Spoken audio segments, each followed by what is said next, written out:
So what'd you think of the tag tournament or the tag? I guess the tag tournament thing that Dax put on his podcast. What'd you think about that?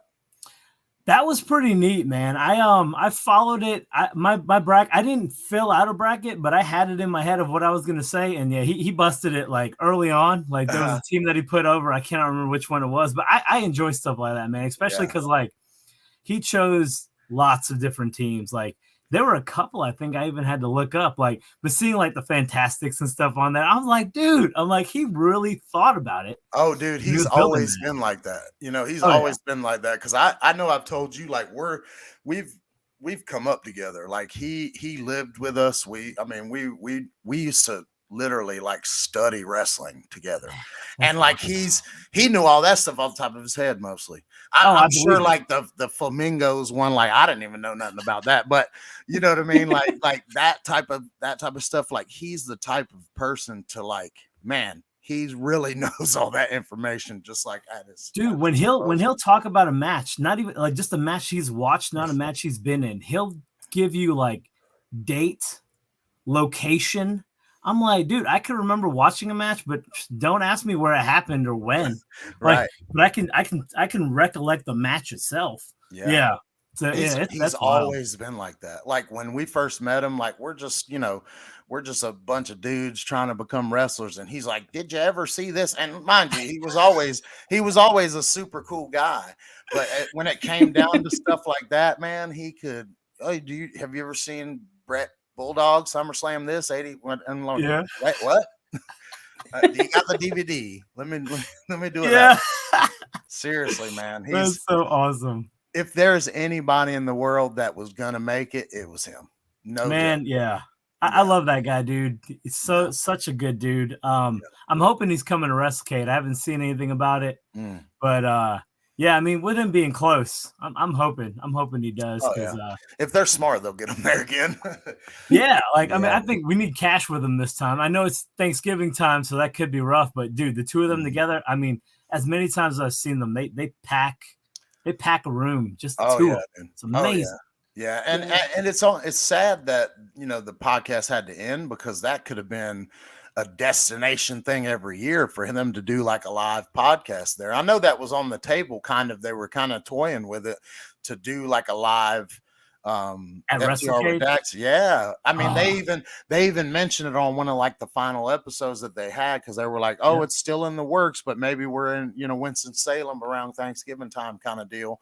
And I'm sitting there like, man, this is going to be incredible, because he would take it upon himself to like teach while he was explaining whatever the topic was about. Like he never forgot that this is my opportunity to right the wrongs, as far as at least putting the information out there. You know what I mean? If I put the info out there, it's on you to, you have no excuse now. It's the right way of doing. If the right way of baking a cake is right here in front of you, and you still mess it up, then it's on you. You know what I mean?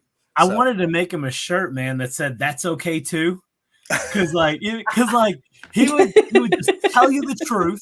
He would tell you the truth, and knew that somebody's feelings might be hurt by this. But I want you to know this is how I feel, and that's okay. Yeah. And I'm like, it's so true, man. Like, it's weird how he would always like make sure he covered all his bases before he would say something, and people still had a problem with it. I know. It blows me away, because man, you're damned if you do and you're damned if you don't, because he definitely like made sure he covered all the bases whenever he would, even if it wasn't if it was an unpopular opinion, he would still say, just like you're talking about, like, hey, look, and the Young Bucks are great. I just don't like it. You know what I mean? He would say something to that effect, to where it was like, listen, I know that they belong here and they're great and all this, but I'm with it, man. Dax and Cash. And I remember him like telling everybody, like, that take it easy on the Dawsons. They're like, they're our friends. They've been with us through the small times, through all of the times. And like you and Dave trying not to react was the best. Like you guys were like trying not to be like, you guys were like, why is he trying to put us over right now? Like that was Well, in our defense, and I'll break the wall here and do a little foreshadowing. Like, so at the time, we were the most hated people there. Yeah. So if we automatically started being, oh my gosh, thank you so much, it would kind of be like, man, why are they being like that? So we had to show like, why are they, let's just leave. You know what I mean? But we were kind of like, whoa, man, why'd he say all that stuff? Because I mean, I was just expecting him to be like, hey, everybody, these are our buddies. We came here to wrestle them because this is something we wanted to do. We love you. Have a great night. But then he started saying all like, good, give them some grace. They've been here. And I'm like, Dave, you hear what this guy's saying? But that's Dax for you, right? Like, that's Dax for you, though. Like, he's just going to be genuine and from the heart. Like, I mean, I think that's the only way he knows how to be. Oh yeah.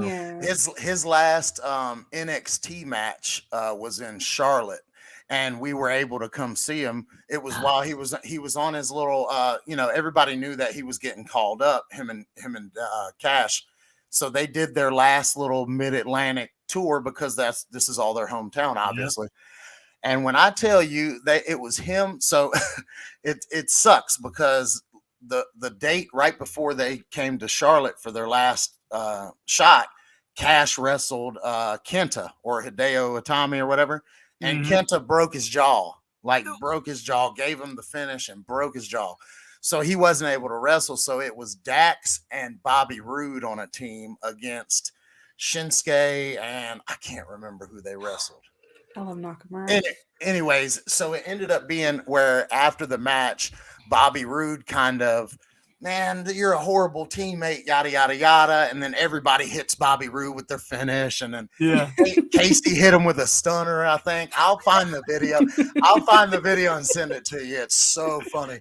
But he gets on the microphone and sings Friends in Low Places by Garth Brooks. And it's literally like, because he's a huge country music fan. And Garth is probably one of his favorite. I think it's safe to say that his favorite country artist of all time is Garth Brooks. So to be me knowing him, front row watching my buddy get ready to go on to the biggest height in the world, and to hear him get on the microphone and pick that song out of everything to say, because he could have said, hey, we're some rough and tough Carolinians, huh? How about everybody? Yada, yada, yada. Yeah. He gets on the microphone and starts singing a song, because that's what he felt at the time. That's awesome, man. Yeah, it was great. It was great. That's fantastic. If we can, if AEW doesn't have us do any kind of clearance on those guys, we'll have to get the four of you on here, and I'm sure that'll be some fun stories. Yikes, that'll be. We definitely have to screen the story. No, I'm just kidding. Oh, well, yeah. I mean, like I said, anything on here, we can always, we'll run it by you guys, hey, are we good on these? Right. Yeah, don't want to, especially they're in their last run right now. They got, I hate every time I talk about their own. It's only less than 4 years now because they said that 6 months ago. I'm like, man, I don't want to watch wrestling without Dax and Cash. Man, it's going to be rough because they're and luckily they're trying to help people as they've gone. And luckily he had that little bit of time with that podcast, because I think that affected a lot of wrestlers. Oh yeah. As far as having the information and the opportunity. Because I remember when we wrestled them at AML, they came down and did a seminar there. And I mean, they had 80 people there, I believe. So they were able to instill what they're doing onto everybody else. And hopefully they would still do that after they hang it up. But I wouldn't blame them, man. They've been given, he's been wrestling, I think 17, 18 years. And I mean, constantly him and Cash, they've been wrestling for a long time, and it's all been at the highest level, so I'm sure they're ready to kick back and I believe not fall on their heads anymore. I believe it, man. I believe it. Oh man, we cut our nightclub teeth out there, man. That was when we grew up in Fayetteville, and when we left, my brother left when he was 18, and it was 18 or 19. He moved out there, and then I was 20, 22, and man, that's the first thing we did. We had our little day jobs or whatever, but then we got into bouncing, and then it was a wrap after that. We've done some things to people with Dax that that we won't talk about, but he was out there. He was a bouncer too, and people tried him because he was a smaller guy. Dax has always had some size on him, Yeah. but people tried him when they saw him like next to us because we're the big guys, and I'm not saying that he didn't ask for it either, because he'd walk up to you and, hey, get the fuck out of here.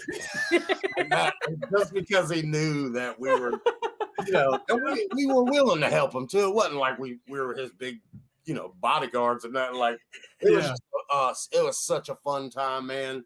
And dude, that was we got in some crazy times out there with him. That's funny, man. I was Razor's Edge.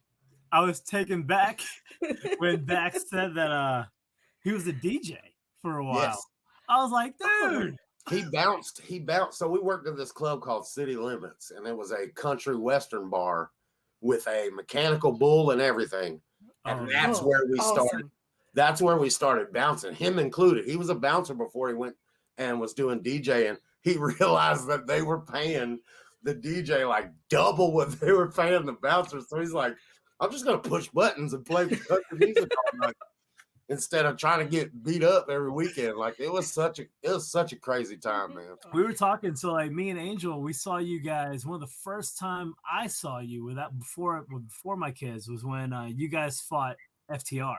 Oh man, yeah, and like Dax put you guys over towards the end. Yeah, they were like trying to have nothing to do with it. Yeah, that's actually the start of our slow turn, because he let everybody know that a little bit about our past and stuff, and he asked the fans, if you're gonna give these guys anything, give them just a little bit of grace, because they're they represent AML, and they told me right before I came here that Salisbury was the place to be, and they have the best fans, and they went all crazy and stuff. But that match was probably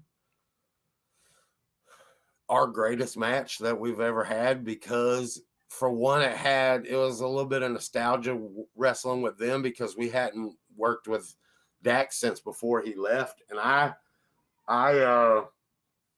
we've never got to work with Dan, and he's so good. Dan, Cash, he's such a good wrestler, and people give Dax the praise because he's very vocal, and he goes out there and has classic match after classic match after classic match. Like it's hard to say that he's ever had a bad match. Yeah.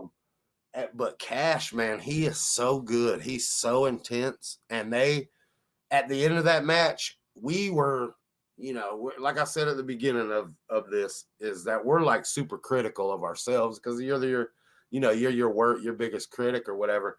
And Cash said, shut up, guys. Like, this was a really good match. Like, and I'll wrestle you guys every night of the week.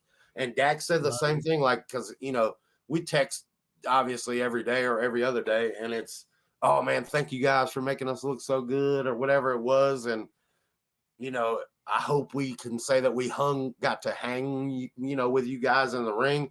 And Dax just said, dude, what are you talking about? The match was great. Like, it was a good match. Like, stop beating yourself up about it. But we went out there for 30 minutes, man, and didn't do one tag move, either team. And normally, if you're in a tag match, you're doing your bing bang booms or whatever. Oh, yeah. We went out there and told just a crazy story for 30 minutes.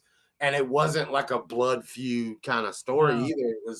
It was just who's the best out of North Carolina. And obviously they got the win on us, because they're the greatest tag team in the world right now. Nobody can argue that at all.